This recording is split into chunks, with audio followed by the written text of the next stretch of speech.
and Lily was able to get back to sleep, but Elena couldn't. She lay in bed, her brain churning. At 5:40, she got up, made coffee, and bolted 2 cinnamon buns in quick succession, an act she immediately regretted, even as she was scraping the last bits of hard white icing from the aluminum pan into her mouth. It was a work day, so she woke Lily early, helped her dress, and did her hair in French braids. Ramona was coming for the day, and Lily liked to look nice for her favorite support worker. Unlike Elena, Ramona was big into girly stuff: hair, nails, fashion. She would give Lily mani-pedis, and they would flip through Harper's Bazaar and Teen Vogue and critique the outfits. Ramona had been with them since Lily was 3 years old, and Elena trusted her completely. She was hugely competent and a ton of fun. Lily was an earnest child, but when Ramona was around, she let herself be silly and boisterous. It would not be unusual for Elena to come home and find them both with teased-up hair and full-on glitter makeup, binge-watching RuPaul's Drag Race. Ramona was what Lily called chill, pretty much the opposite of Elena, who was always stressed out and exhausted. "What time will you be home?" Lily asked. "If all goes well, 5:30. "When does all ever go well?" Elena laughed. "It's rare, but it has been known to happen. I was home on time twice last week." "True." "And you have Ramona." "Okay, but try." "I always try, lovey. But if someone shows up out of the blue at 4:30, I can't just leave. I have to help them." "I know." Elena worked part-time at the Red Tree Shelter, which offered emergency housing for victims of domestic abuse. It was a foolish job for her to have. Low-paying and high stress. Not what she needed in practically her only hours away from managing Lily's health. She should have taken employment that was easy on the soul, like flower arranging.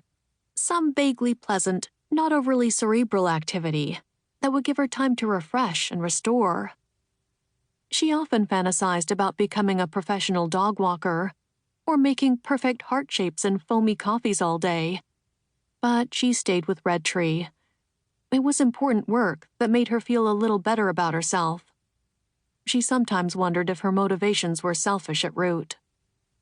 When Ramona arrived, Elena kissed Lily goodbye and left for work.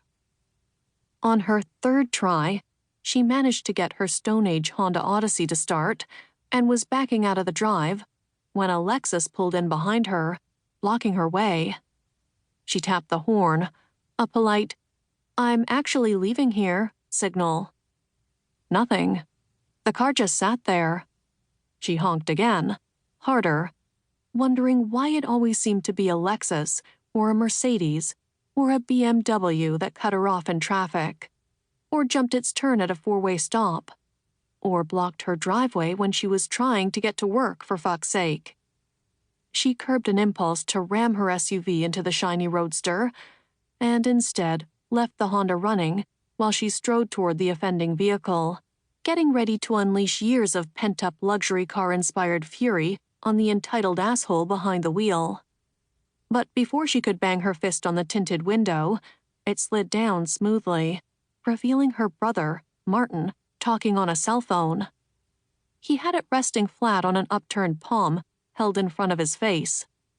"Okay," he said. "I know. I'll take care of it."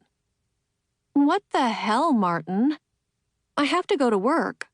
It had been years since she had seen him, but he looked pretty much the same. A slightly higher hairline, maybe a few extra pounds. He was still conventionally handsome, fair and blue-eyed, with their father's chiseled chin. But he now had the slightly puffy face of a drinker, the lightning bolt blood vessels on the side of his nose. He smelled faintly of good cologne, with a top note of leather from the luxury rental car's seats. He gave Elena the, "I'll just be 1 second" finger. "Listen, Damien, I gotta go. I'll call you in an hour." Martin pocketed the phone and smiled at his sister. "Sorry about that."